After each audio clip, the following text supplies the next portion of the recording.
Hello students, welcome to MOS classes. इस video में हम 8th क्लास सिविक्स एनसीईआरटी की जो नई बुक है उसके chapter number 8 law and social justice के क्वेश्चंस एंड आंसर्स को डिस्कस करेंगे। क्वेश्चन नंबर 1 में हमसे कहा गया है talk to 2 workers, for example construction workers, farm workers, factory workers, workers at any shop to find out if they are receiving the minimum wages let down by law. तो ये जो question है ये आपको खुद लिखना है, खुद करना है। देखिए, इस क्वेश्चन का मतलब है कि आपको 2 वर्कर से बात करनी है। वो कंस्ट्रक्शन वर्कर भी हो सकते हैं, फार्म वर्कर्स भी हो सकते हैं, फैक्ट्री वर्कर्स भी हो सकते हैं, किसी दुकान पर काम करने वाले वर्कर भी हो सकते हैं। और उनसे बात करके आपको ये पता करना है कि क्या उनको कानून के मुताबिक मिनिमम वेजेस यानी कि कानून के मुताबिक मिनिमम सैलरी मिल रही है या नहीं। तो ये क्वेश्चन आपको खुद करना है स्टूडेंट्स, डू योरसेल्फ। इसके बाद क्वेश्चन नंबर 2 है what are the advantages to foreign companies in setting up production in India. यानी जब फॉरेन कंपनीज भारत में काम के लिए आती है तो यहाँ पर अपने काम को सेट करने के लिए उनके पास क्या क्या एडवांटेजेस होते हैं, क्या क्या लाभ होते हैं, ये हमें बताना है। तो फर्स्ट पॉइंट जो यहाँ पर हमने लिखा है वो है foreign companies get cheap labour, यानी कि भारत में उनको सस्ती लेबर मिल जाती है। Wages that the companies pay to workers in the USA are far higher than what they have to pay to workers in India। यानी कि अगर कोई मान लीजिए यूएसए की कंपनी है और वो यूएसए में ही काम करती है तो वहां पर उनको ज्यादा सैलरी देनी पड़ती है अपने वर्कर्स को, जबकि भारत में उनको कम सैलरी पर वही काम करने वाले लोग मिल जाते हैं। इस पॉइंट का ये मतलब है। Second point, additional expenses such as for housing facilities for workers are also cheaper. यानी अगर वो यूएसए में काम करेंगे तो अपने वर्कर्स को उनको अगर वहाँ घर प्रोवाइड कराने पड़े तो वो महंगे पड़ते हैं, जबकि भारत में अगर उनको अपने एम्प्लॉयज़ को घर प्रोवाइड करवाने पड़ते हैं तो वो उनको सस्ता पड़ता है। ठीक है। Third point, lower working conditions including lower safety measures are used as ways of cutting cost. यानी भारत में जो सेफ्टी मेजर्स हैं उनकी ज़्यादा कॉस्ट नहीं आती। देखिए, अमेरिका में अगर कोई कंपनी सेट की जाती है, कोई फैक्ट्री लगाई जाती है तो वहाँ पर सेफ्टी मेजरमेंट बहुत ज़्यादा कॉस्टली पड़ती है, सेफ्टी मेजरमेंट का वो ज़्यादा ध्यान रखते हैं। लेकिन भारत में सेफ्टी मेजर्स का उतना ध्यान नहीं रखा जाता है, तो यहाँ पर उसके ऊपर जो खर्चा आता है सेफ्टी मेजर्स पे वो उस पैसे को भी वो बचा लेते हैं, जिससे कि उनको फ़ायदा होता है। इसके बाद क्वेश्चन नंबर 3 है do you think the victims of the Bhopal gas tragedy got justice discuss. यानी आपको ये बताना है कि भोपाल गैस ट्रेजेडी जो हुई थी लगभग 1984 में हुई थी, 40 साल हो गए लगभग इस बात को, तो क्या उनके जो विक्टिम्स थे यानी जो पीड़ित थे जिन पर उन गैसेस का प्रभाव पड़ा था, जो मर गया, जो विकलांग हो गए, क्या उनको न्याय मिला, क्या उनको जस्टिस मिला, इस बारे में आपको डिस्कस करना है। तो इसके आंसर में हम लिखेंगे no, the victims of the Bhopal gas tragedy did not get justice. उनको न्याय नहीं मिला। आफ्टर 40 ईयर्स, 40 साल बीत गए, people are still fighting for justice. अभी भी वो न्याय के लिए लड़ रहे हैं। फॉर सेफ ड्रिंकिंग वाटर, पानी, साफ पानी के लिए वो आज भी लड़ रहे हैं। फॉर हेल्थ केयर फैसिलिटीज, अभी भी वो हेल्थ केयर फैसिलिटी के लिए संघर्ष कर रहे हैं। एंड जॉब्स, नौकरी के लिए भी। For the people poisoned by UC, यहाँ पर यूनियन, यूसी का मतलब है यूनियन कार्बाइड। ये वो कंपनी थी जिसकी ये फैक्ट्री थी जिसमें से कि जहरीली गैस निकली थी, जिससे कि बहुत से लोग मर भी गए थे, कई उसमें विकलांग भी हो गए थे। तो ये जहरीली गैस यही से लीक हुई थी। एंडरसन जो इसका चेयरमैन था, Anderson the UC chairman, UC company का जो चेयरमैन था, who faces criminal charges was not put behind the bars. इसके खिलाफ आपराधिक जो मामले थे वो अदालत में दाखिल हुए थे, लेकिन इसको जेल में नहीं डाला गया था। Was not put behind the bars मतलब इसको सलाखों के पीछे नहीं रखा गया, इसको जेल में नहीं डाला गया। इसके बाद क्वेश्चन नंबर 4 है what do we mean when we speak of law enforcement. यानी कि हमें बताना है कि लॉ एनफोर्समेंट का क्या मतलब होता है। Who is responsible for enforcement, और लॉ एनफोर्समेंट के लिए कौन रिस्पॉन्सिबल होता है, ये किसकी जिम्मेदारी होती है। Why is enforcement so important, और ये लॉ एनफोर्समेंट इतना जरूरी क्यों होता है। तो पहले तो आपको ये याद रखना है कि लॉ एनफोर्समेंट का मतलब होता है कि जो कानून बनाए गए हैं उन्हें लागू करना। ठीक है। तो इसके आंसर में हम लिखेंगे law enforcement means implementation of law, यानी जो लॉ बनाए गए हैं उनको लागू करना ही लॉ एनफोर्समेंट कहलाता है। Government is responsible for enforcement, और ये किसकी रिस्पॉन्सिबिलिटी होती है, गवर्नमेंट की, सरकार की, कि वो कानूनों को लागू करवाए। उसके बाद enforcement is important when the law seeks to protect the weak from the strong, और जो कानून लागू करवाए जाते हैं, इन्फोर्समेंट ऑफ लॉ जो होती है वो इसलिए ज़रूरी होती है ताकि जो कमज़ोर है उसे ताकतवर से बचाया जा सके, और जो ताकतवर है वो कमज़ोर का शोषण ना कर सके, उसका एक्सप्लॉयटेशन ना कर सके, उसके साथ गलत ना कर सके। For instance to ensure that every worker gets fair wages, जैसे कि ये पक्का करने के लिए कि हर मजदूर को उसकी सैलरी जो उसकी सही सैलरी होती है वो मिलनी चाहिए। The government has to regularly inspect work sites, इसके लिए गवर्नमेंट को रेगुलरली उन जो वर्क साइट्स होती है, जो काम करने की जगह होती है, जो फैक्ट्री वगैरह होती है, वहाँ पर जाकर इंस्पेक्शन करने की ज़रूरत होती है। And punish those who violate the law, और अगर वहाँ पर वो देखते हैं कि कोई कानून तोड़ रहा है और उन मजदूरों के साथ गलत कर रहा है या उन्हें सही सैलरी नहीं दे रहा है, टाइम पे सैलरी नहीं दे रहा, तो ऐसा करने वाले लोगों को पनिशमेंट दी जानी चाहिए, यानी कि इनको सजा होनी चाहिए। तो इसके लिए ये जो लॉ है वो इन्फोर्स किए जाते हैं, इसीलिए ये लॉ इन्फोर्समेंट ज़रूरी होती है। कानून होगा तभी तो ऐसे गलत काम करने वाले को सजा दी जा सकेगी। इसके बाद क्वेश्चन नंबर 5 है, how can laws ensure that markets work in a manner that is fair, give 2 examples to support your answer. यानी कि जो लॉ होते हैं वो किस तरह से इस बात को पक्का कर सकते हैं कि जो मार्केट्स होती है, जैसे कि फैक्ट्रीज हो गई या कोई किसी भी रूप में आप मार्केट को ले सकते हैं, कि वहां पर कोई भी किसी के साथ गलत काम नहीं होना चाहिए, किसी का शोषण नहीं होना चाहिए। इसके लिए लॉ का क्या महत्व है, कानून इस बात को कैसे इंश्योर करता है, कैसे पक्का करता है, तो इसके लिए हमें एग्जाम्पल भी बताने हैं। तो देखिए इसके आंसर में हमने लिखा है, markets everywhere tend to be exploitative of people whether as workers, consumers और प्रोड्यूसर्स। यानी मार्केट कहीं भी हो वहां पर लोगों का शोषण किसी न किसी रूप में तो होता ही है, फिर चाहे वर्कर्स के लिए लीजिए, कंज्यूमर्स या प्रोड्यूसर्स के रूप में लीजिए, लोगों का शोषण किया जाता है। उसके आगे, to protect people from such exploitation the government make certain laws, और लोगों का शोषण ना हो सके, लोगों के साथ गलत ना हो सके, गलत ना हो, इसके लिए गवर्नमेंट कुछ लॉ बनाती है। These laws try to ensure that the unfair practices are kept at a minimum in the markets. और ये जो लॉ होते हैं, जो कानून बनाए जाते हैं, ये इस बात को पक्का करते हैं कि जो गलत काम होते हैं मार्केट्स में या फैक्ट्रीज वगैरह में, यानी अगर किसी का शोषण हो रहा है तो वो इसकी संभावना को बहुत कम किया जा सके या खत्म किया जा सके, इसीलिए लॉ बनाए जाते हैं। फॉर एग्जाम्पल, अब एग्जाम्पल देखिए, प्राइवेट कंपनीज कॉन्ट्रैक्टर्स, चाहे प्राइवेट कंपनीज लीजिए चाहे प्राइवेट कॉन्ट्रैक्टर्स लीजिए, in the drive for profits, profit कमाने के लिए, might deny workers their rights, ये जो वर्कर्स होते हैं उनके अधिकारों को भी ये छीन लेते हैं, उनका भी शोषण करते हैं। And not pay them proper wages, और उनको प्रॉपर वेजेस, उनको प्रॉपर सैलरी नहीं देते। To ensure that workers are not underpaid और are paid fairly, there is a law on minimum wages. इसीलिए एक लॉ बनाया गया है, मिनिमम वेजेस का लॉ, कि जो भी वर्कर्स काम करते हैं वो एक तो अंडरपेड नहीं होने चाहिए, यानी अगर उनकी दिन की सैलरी 500 रुपये है तो कोई उनको उससे कम ना दे, और आर पेड फेयरली, यानी कि उनका जो हक बनता है उसी हिसाब से उनको वेजेस मिलने चाहिए, सैलरी मिलने चाहिए। इसके लिए सरकार के द्वारा मिनिमम वेजेस प्रोग्राम बनाया गया है। Laws have also been made for adulteration, adulteration मतलब मिलावट करना, खाने पीने की चीज़ों में जो मिलावट होती है इसको खत्म करने के लिए, कम करने के लिए भी लॉ बनाया गया है। उसके अलावा ब्लैक मार्केटिंग एटसेट्रा, इसी तरीके से ब्लैक मार्केटिंग ना हो सके। ब्लैक मार्केट का मतलब है किसी चीज़ का स्टॉक जमा करके रख लेना और फिर जब उसकी डिमांड बढ़ जाए तो उसे महंगे दामों पर बेचना, तो ब्लैक मार्केटिंग के विरुद्ध भी लॉ बनाया गया है।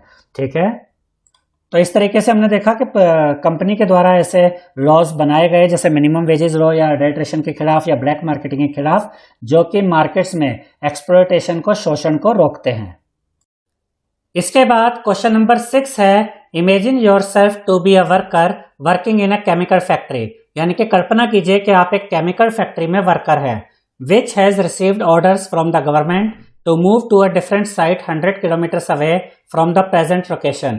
और अब गवर्नमेंट की तरफ से एक ऑर्डर आता है कि जो आपकी फैक्ट्री है, जो केमिकल फैक्ट्री है, जहां पर भी अभी ये लोकेटेड है, उसे वहां से 100 किलोमीटर दूर शिफ्ट किया जाए।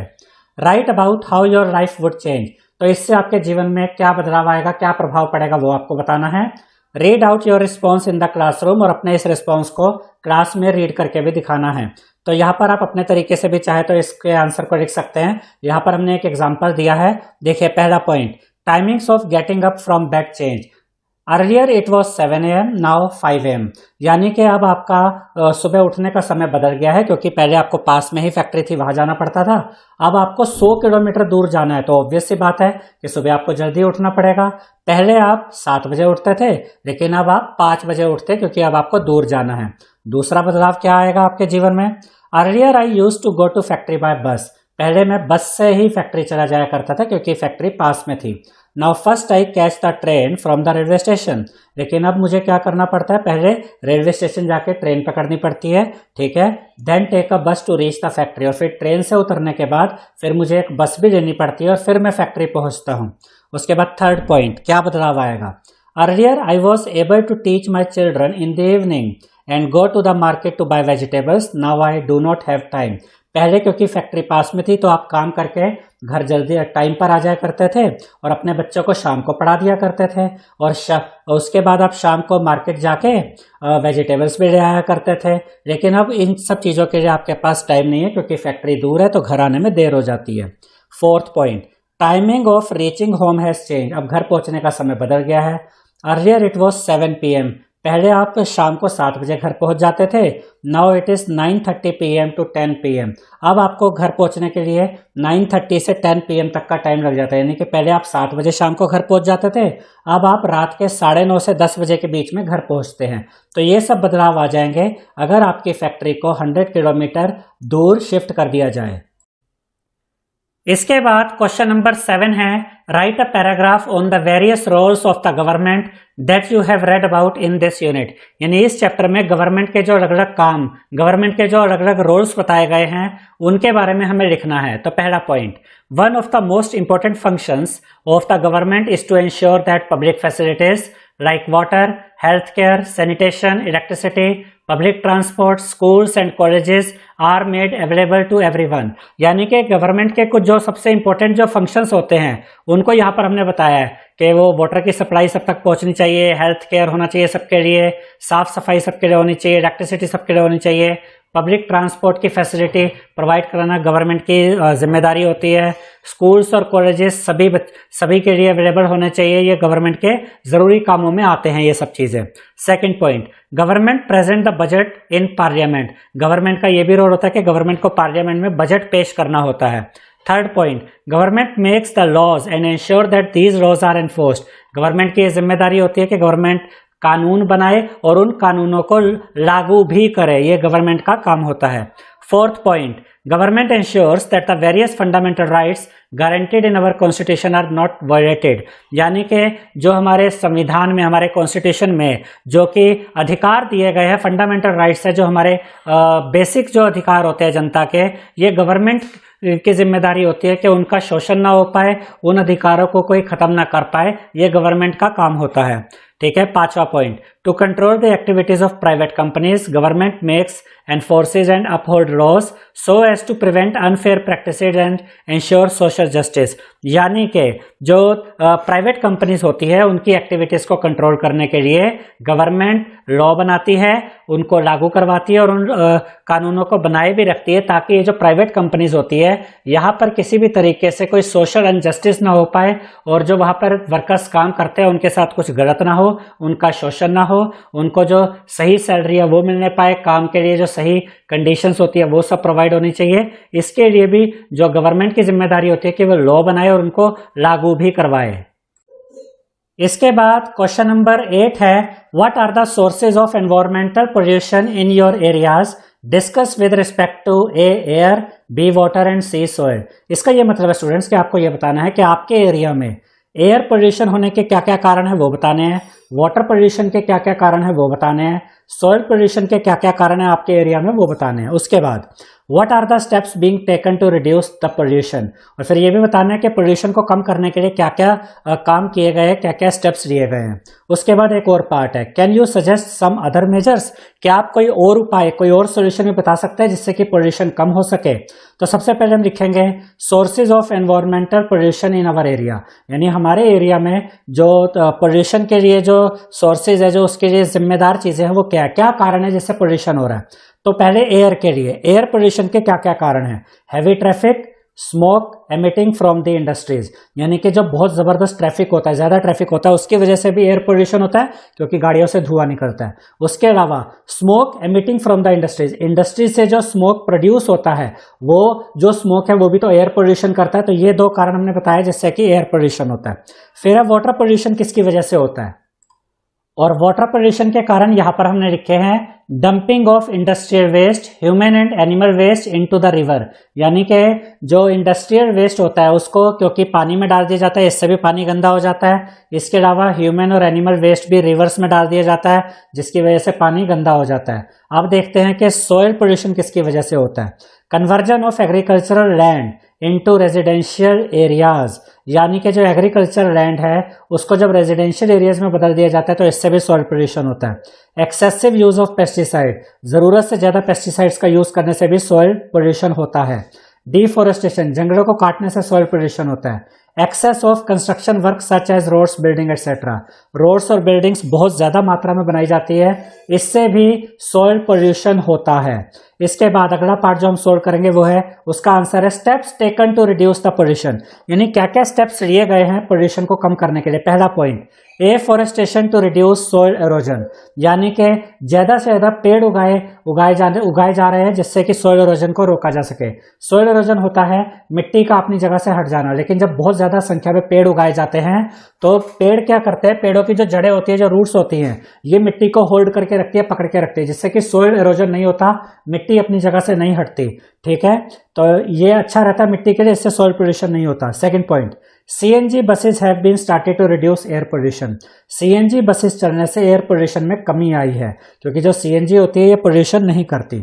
Third point, water treatment plants have been installed, industries have been shifted to outskirts of the city, यानी कि वाटर ट्रीटमेंट प्लांट्स लगाए गए हैं जिससे कि गंदे पानी को दोबारा पीने योग्य बना दिया जाता है, इससे वाटर पोल्यूशन रुकता है।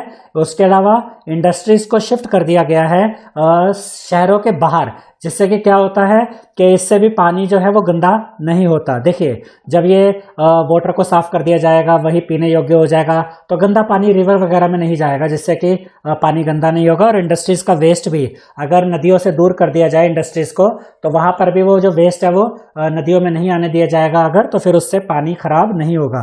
तो ये स्टेप्स लिए गए हैं। यहाँ पर हमने देखा सॉइल पोल्यूशन को कम करने के लिए, यह है एयर पोल्यूशन को कम करने के लिए, और ये है वाटर पोल्यूशन को कम करने के लिए। अब हम कुछ और मेजर्स देखते हैं, क्या कुछ और भी किया जा सकता है पोल्यूशन को कम करने के लिए। तो पहला point, excess of construction work need to be ban, यानी कि बहुत ज्यादा कंस्ट्रक्शन वर्क को बैन किया जाना चाहिए, एक लिमिट तक ही कंस्ट्रक्शन होनी चाहिए। Second point, private vehicles must be encourage to use CNG as fuel, यानी कि जो प्राइवेट व्हीकल्स होते हैं उनमें ये इस चीज़ को उनको बढ़ावा देना चाहिए कि आप लोग पेट्रोल या डीजल के बजाय सीएनजी उसमें इस्तेमाल करें, जिससे कि पोल्यूशन नहीं होगा। Third point, wastage should not be dumped into the river, यानी जो गंदगी होती है, जो वेस्टेज होती है, उसको नदियों में नहीं बहाना चाहिए। Fourth point, factories dumping waste into the rivers must be penalised और क्लोज्ड और शिफ्टेड, यानी अगर जो फैक्ट्रीज जो अपने वेस्ट को रिवर्स में डाल रही है, एक तो उनको सजा होनी चाहिए, उसको फाइन लगना चाहिए, या फिर उनको बंद ही कर देना चाहिए फैक्ट्रीज को जो अपना वेस्ट नदियों या झीलों वगैरह में डाल रही है, या फिर इनको यहाँ नदियों से झीलों से दूर शिफ्ट कर देना चाहिए। यानी इन सब तरीकों से वाटर पोल्यूशन को रोका जा सकता है। यहाँ पर हमने ये अलग अलग कुछ मेजरमेंट्स अपनी तरफ से भी दिए हैं कि पोल्यूशन किस तरीके से कम किया जा सकता है। इसके बाद क्वेश्चन नंबर 9 है, how was environment treated earlier, यानी कि कुछ साल पहले एनवायरमेंट को किस तरीके से ट्रीट किया जाता था। What has been the change in perception, discuss, और अब एनवायरमेंट को किस तरीके से ट्रीट किया जाता है और ये बदलाव क्यों आया है, इसके बारे में हमें डिस्कस करना है। तो इसके आंसर में हम लिखेंगे, earlier there were very few laws protecting the environment in India, यानी कि कुछ साल पहले तक भारत में जो एनवायरमेंट है उसकी प्रोटेक्शन के लिए बहुत ही कम कानून बनाए गए थे। There was hardly any enforcement of these laws, और जो कानून बनाए गए थे उनको लागू भी ठीक से नहीं किया जाता था, यानी कि एनवायरमेंट की ज़्यादा टेंशन नहीं ली जाती थी। The environment was treated as a free entity and any industry could pollute the air and water without any restrictions, यानी कि अगर कोई एनवायरमेंट की देखभाल करना चाहता था तो वो भी ठीक था, नहीं करना चाहता था वो भी ठीक था, ये सबकी इच्छा पे छोड़ा गया था।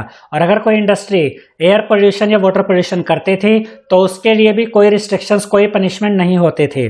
Now there has been a change in perception, लेकिन अब इस नजरिए में बदलाव आ गया है। Government has introduced laws on the environment, अब कुछ नए लॉ भी गवर्नमेंट ने बनाए हैं एनवायरमेंट को बचाने के लिए।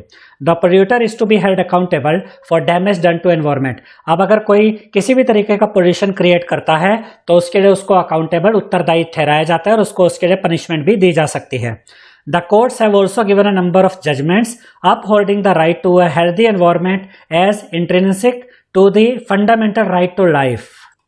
इसका ये मतलब है स्टूडेंट्स कि जो कोर्ट है उसने भी कुछ ऐसे जजमेंट दिए हैं जिसमें कि हेल्दी एनवायरनमेंट को उतनी ही इंपॉर्टेंस दी गई है जैसे कि फंडामेंटल राइट टू लाइफ, जैसे कि हमारे जो मूलभूत अधिकार है जीने के लिए, उसी की उतनी ही इंपॉर्टेंस अब एक हेल्दी एनवायरनमेंट को भी दी जा रही है कोर्ट्स के द्वारा। और ये इंट्रिंसिक का मतलब है मूलभूत अधिकार वगैरह जो होते हैं, तो इन सब के बराबर एक अच्छे एनवायरनमेंट की इंपॉर्टेंस अब कोर्ट के मुताबिक हो गई है। यानी कोर्ट भी अब इस बात को सीरियसली लेती है कि जो एनवायरनमेंट है इसको बचाना बहुत जरूरी है। The government has set up laws and procedures that can check pollution, clean rivers and introduce heavy fines for those who pollute. इसका ये मतलब है कि गवर्नमेंट ने कुछ लॉज, कुछ प्रोसीजर ऐसे बनाए हैं जिससे कि वो पोल्यूशन पे नज़र रखती है कि कहाँ से पोल्यूशन फैल रहा है। इसके अलावा वो नदियों को भी सफाई कर रही है, इसके लिए भी वो ध्यान रखते हैं। और इसके अलावा जो पोल्यूशन फैलाने वाले होते हैं, जैसे कुछ फैक्ट्रीज का हम एग्जांपल ले सकते हैं जो कि पोल्यूशन फैलाते हैं, या और भी कोई सोर्स जहाँ से पोल्यूशन फैलता है, उनके ऊपर हैवी फाइन्स भी गवर्नमेंट के द्वारा अब लगाए जाते हैं। यानी कि अब एनवायरनमेंट को लेकर अवेयरनेस पहले से बहुत ज़्यादा है, अब बहुत ज़्यादा इस बात का ध्यान रखा जाता है कि एनवायरनमेंट खराब ना हो।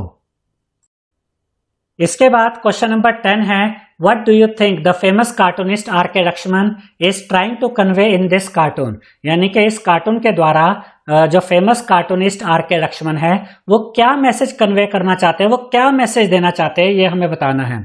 उसके बाद how does it relate to the 2016 law that you read about on page number 123। और पेज नंबर 123 पर आप जो पढ़ते हैं 2016 के लॉ के बारे में, वो वाला लॉ इससे कैसे रिलेट होता है। ठीक है, यानी इस ये जो कार्टून में आर के लक्ष्मण ने जो दिखाया है ये 2016 के लॉ से किस तरीके से रिलेट है वो भी हमें बताना है, और इसके द्वारा वो क्या मैसेज देना चाह रहे हैं वो भी हमें बताना है। तो देखिए थोड़ा सा मैं आपको एक्सप्लेन कर देता हूँ कि ये एक बच्चा है, ये उसकी मदर है जो किसी लेडी से बात कर रही है, और वो इनसे ये कह रही है कि जो स्कूलों में जो बैग वगैरह का बोझ है वो बहुत बढ़ गया है, इसलिए ये मुझे अच्छा नहीं लगता कि हमारे बच्चे वो बोझ उठाए। और इसी बोझ को उठाने के लिए उन्होंने एक बच्चे को, कुछ ऐसा लग रहा है एक बच्चे को वो नौकरी पे रखा हुआ है कि इनके बच्चे का जो बोझ है वो ये बच्चा उठा रहा है। तो ये एक कटाक्ष किया गया है कि लोगों की सोच कैसी होती है। अब इसको हम पढ़ते हैं। The famous cartoonist R K Laxman is trying to convey, वो ये मैसेज देना चाहते हैं that child labour is still prevalent in India. यानी जो चाइल्ड लेबर है वो अभी भी भारत में चल रही है क्योंकि ये बच्चे को ही नौकरी पर रखा गया है इस बच्चे का बोझ को उठाने के लिए। It is poor who suffer from this social evil. और ये जो सामाजिक बुराई है कि बच्चों से भी काम करवाया जाता है, इसमें भी ज्यादातर जो गरीब लोग होते हैं उनके बच्चे ही इसको झेलते हैं, ये उन्हीं पर इस चीज की मार पड़ती है। Poor are dominated by the wealthy people. और जो अमीर लोग होते हैं वो पुअर लोगों का शोषण करते हैं, उनका फायदा उठाते हैं, उनकी मजबूरियों का।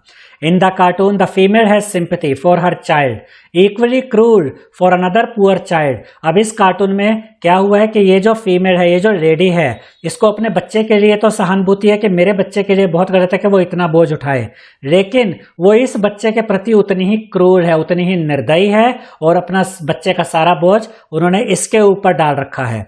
She did not hesitate to put heavy bag on the poor child's back. और इसको बिल्कुल भी इस बात की झिझक नहीं है कि इसने इतना सारा बोझ इस बच्चे की पीठ पर डाला हुआ है। अब हम देखते हैं कि 2016 का लॉ क्या था। According to the law passed in 2016, the child labour prevention act, the children under 14 years of age were banned from working as domestic servants or as workers in dhabas, restaurants, T shops etcetera. यानी 2016 में जो child labour prevention act बनाया गया था उसमें यह कहा गया था कि 14 साल से कम उम्र के जो बच्चे होंगे उनसे ना तो कोई डोमेस्टिक सर्वेंट का काम करवा सकते, यानी आप अपने घर में उनको नौकर नहीं रख सकते हैं, ढाबे पे उनसे काम नहीं करवा सकते, रेस्टोरेंट में उनसे काम नहीं करवा सकते, टी शॉप से कहीं भी उनसे काम नहीं करवा सकते। It has made employing these children a punishable offence. और उस लॉ में यह भी कहा गया था कि अगर 14 साल से कम उम्र के बच्चों के बाल मजदूरी उनसे करवाई जाती है तो ये एक पनिशेबल ऑफेंस है और ऐसा करवाने वालों को सजा भी होगी। But the irony is that in spite of passing this law it is violated without fear and people are not punished for such crimes. लेकिन विडंबना ये है कि इस लॉ के होने के बाद भी इस लॉ को वायलेट किया जा रहा है, इसका उल्लंघन किया जा रहा है, वो भी बिना किसी डर के, और लोगों को इस तरीके के क्राइम की सजा भी नहीं मिल पा रही है। यानी भले ही कानून बन गया, लेकिन आज भी जो बहुत सी जगहों पर हम ये केसेस आज भी न्यूज़ वगैरह में सुन सकते हैं कि जो अमीर लोग होते हैं वो गरीब लोगों के बच्चों को अपने घर में नौकर रख लेते हैं या ढाबे पे रेस्टोरेंट में उनसे काम करवाते हैं, और इसके लिए भी आज भी उनको सजा नहीं दी जाती है। लॉ तो बन गया लेकिन उसे सही तरीके से लागू नहीं किया गया है। आई होप स्टूडेंट्स आपको हमारा ये वीडियो पसंद आया होगा। अगर आपको हमारा ये वीडियो पसंद आया है तो इस वीडियो को लाइक करें, शेयर करें, हमारे चैनल को सब्सक्राइब करें और बेल आइकॉन बटन जरूर दबाएं, जिससे हमारी हर नई वीडियो का नोटिफिकेशन आपको मिल